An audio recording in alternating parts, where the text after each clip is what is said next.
Hi everybody, so this is the colors, all of the colors that were on my palette today, and I ended up using a lot of them. I just mixed and mixed and mixed colors, and I can't tell you, I really feel like I used almost every color on here actually. So you can see some of them are just old paints, some of them are new, custom mix, metallics. I have mostly golden and deco art paints, and yeah, so that is the color palette you're gonna see today. And I also want to take 1 second and say thank you to my supporters. You know, it's your support to my channel that keeps art videos like this coming to you. So if you like what you see, hit your thumbs up and subscribe and ring the bell. And please support my channel. There's a link to PayPal in my description box below. Every little bit helps. Thank you so much. You can also visit my shop with new paintings and prints. Look at this one, Zeus's staff. This one has been part of my private collection for almost a year, and I'm finally ready to let go of it. It's a 16 by 20, and it's truly stunning in person. It's finished in that ultra high gloss varnish technique that looks like resin, and you can make it your own at my shop at heathermaderart.com. So, if you don't have the funds to buy a painting or to make a donation, my advice is to share and support your favorite artists, and you can watch your favorite artists grow naturally. Social media is a great way to help support the arts. Just sharing and letting other people know, you know, your favorite artist and what they have to offer. It's an important piece of the world we live in today, sharing information on the web. So, as you can see, I did do a black base. Part of the reason was I was covering up a painting that was a failure. I would have shown you the failed painting, but my camera battery ran out as I just kept trying and trying and trying to fix it. So I never actually got the whole, I only got like, I don't know, maybe the first hour. That's how long. So, but it's a black base, and then you can see I'm just doing, this is called a traveling or a wandering ring pour. I'm not really doing anything really special here. Just doing a ring pour, and I wanted to make the same cup twice and finish on one side with the light yellows and then on the other side with the light yellows. So I wanted to give that kind of appearance of symmetry. So I want to say first about this painting that it's not very complicated, except for the fact that I just totally hated it about halfway through. But then something really magical happened as I just began to let go of the outcome, and I just decided to just start playing in the paint. And you can see at one point where I do that later. You guys have been asking me for more poetry, and so I decided to pick another one from my past and read it to you. Yesterday was my dad's birthday, and I miss him very much. He was very special to me. I definitely was a daddy's girl for sure, although he spent a lot of his time away on business, taking care of the family. He was a railroader. I recall a lot of really special memories and times with my father, and may he rest in peace. But this was a poem I wrote about my father, and it has a lot of symbolism in it about the way that I felt about him as a little girl and as an adult. So I want to just take a second and a few minutes and read this poem to you. And I love you, Dad. The poem is called Two-Seater. My father spends hours in his shop, curved over his workbench, fiddling with parts and pieces, working power tools like toys. My eyes tumble over his crusty knuckles, his do-it-yourself hands, his I grew up on a ranch hands.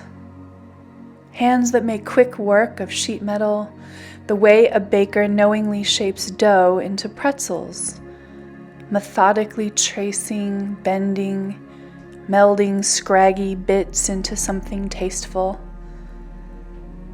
He steps to the blueprint with the magnifier, following the line with one tan finger while turning the piece of metal he made with the other, comparing. I ask, "Dad, aren't you afraid of making a mistake?"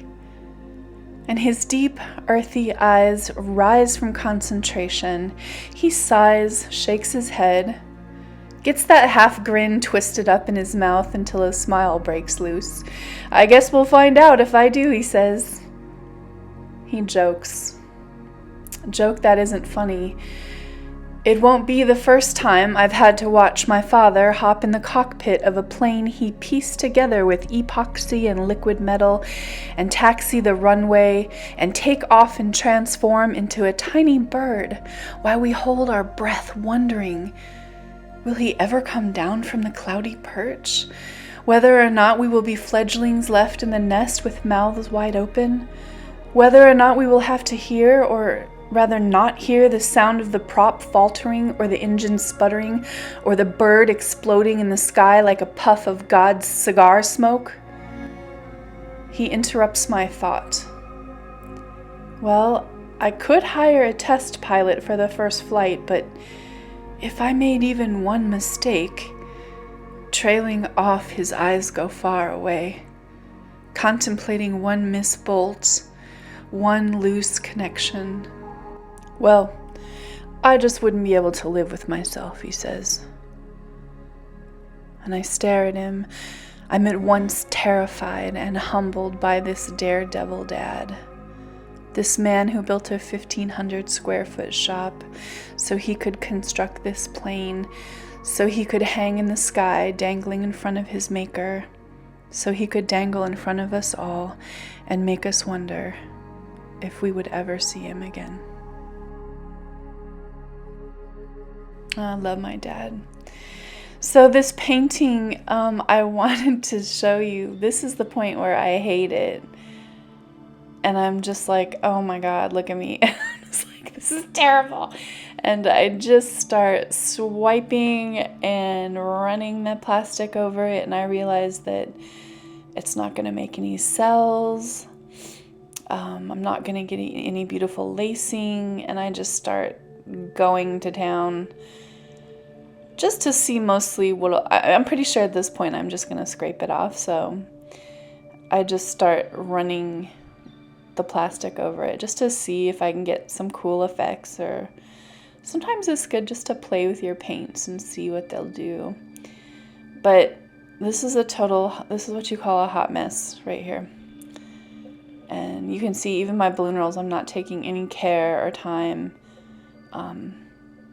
running over them. I pretty much know I'm gonna just get gray because I'm basically running green over black and maroon. So green and red make brown or gray. So I'm not thinking that anything good is gonna come out of this really. But you all know me, and I don't give up very easily. I hate wasting and scraping off paint. So I'm like, I'm just gonna see what I can do. And I just broke out my balloon and just started doing these little rolls. And it was kind of fun because this is not even sped up, you guys. That's how fast I was really doing my balloon rolls. And at this point, I feel like I have nothing to lose, so I'm just literally just going to town. But this is one of those times when See, I did one or two and I was like, oh, that's really pretty. And the purple with the maroon colors coming through it, and that little bit of Titan buff providing a little bit of highlight. And then the black paint, I believe that is the Stuart Semple's Blackest Black. There is something about that paint. It has a really neat quality to it. So I just roll over and over. I'm just rolling my balloon over the top of that. And I start seeing some really interesting patterns and some colors. Unexpectedly too. Because you can see this is the beauty at mastering the balloon roll. At first, if you feel like you're failing, you can keep trying because it just keeps picking up more and more paint off the canvas, and it starts to reveal those under layers. So if you are like me, and a lot of times you layer colors on your canvas, as you do the balloon roll, it will, again, a few times, it'll pick it up. Now there's a point in which it just starts to look muddy and terrible. But here I'm like, oh, I'm just gonna add a little bit more of that cranberry maroon color. And just give it a little bit more definition and pop. There's hardly any paint on there, which is one of the reasons I'm struggling with this corner, and I really wanted to show you. The canvas is almost like completely dry, so you can see it's just starting to go down to the bare canvas. So I wiped a lot of the black off, and I was like, ooh, actually, there's something, I need to put more black on there. So I was almost out though. But I squirted some more black paint on there and kind of smoothed it out over a little bit with my finger. Now, most of this whole video was really just me playing around and not really thinking much about the outcome. But look, it's starting to come together. There's something about, so that black negative space I just created just added some kind of composition to it. So then I thought, well, okay, we have the black and we have these beautiful colors, and maybe I just need to add some highlights in there. So this is where I take my balloon and I just put some white on there and roll it back. And it just creates some of those beautiful feathery look. I would love to do a giant bird, but I can't draw. I mean, I shouldn't say I can't draw, but I'm not very good at it, and I think it would look cartoonish. But I'd love to do just a giant bird. If someone who was great at drawing wanted to draw on a canvas, like the bird, like a, what are those called? They're called like a crane or something, with a really long neck and beak and the body and everything, and then leave a big huge space and then draw some feet in at the bottom. I would love to do balloon rolls where the feathers would be, and it would be a cool collaboration. So you should connect with me if that's something that you would love to see me do some of those beautiful feathers on one of your paintings, and we could do a collab. So you can see there's parts of this painting that are starting to come together. And I'm thinking at this point, I really, really love that white flower right there on the bottom right. I love that one. So now I'm kind of committed to figuring out how to make this painting work. And I'm starting to actually see the composition of it too. When I showed this to my friend Elise Fournier, if you haven't seen her work, you haven't lived.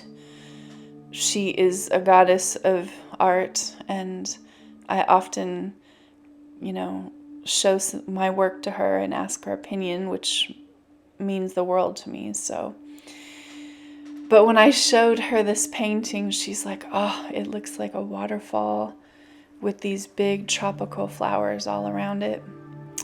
And I thought, oh my gosh, it does. So, I wasn't necessarily seeing that in this moment, but I definitely was seeing something worth saving.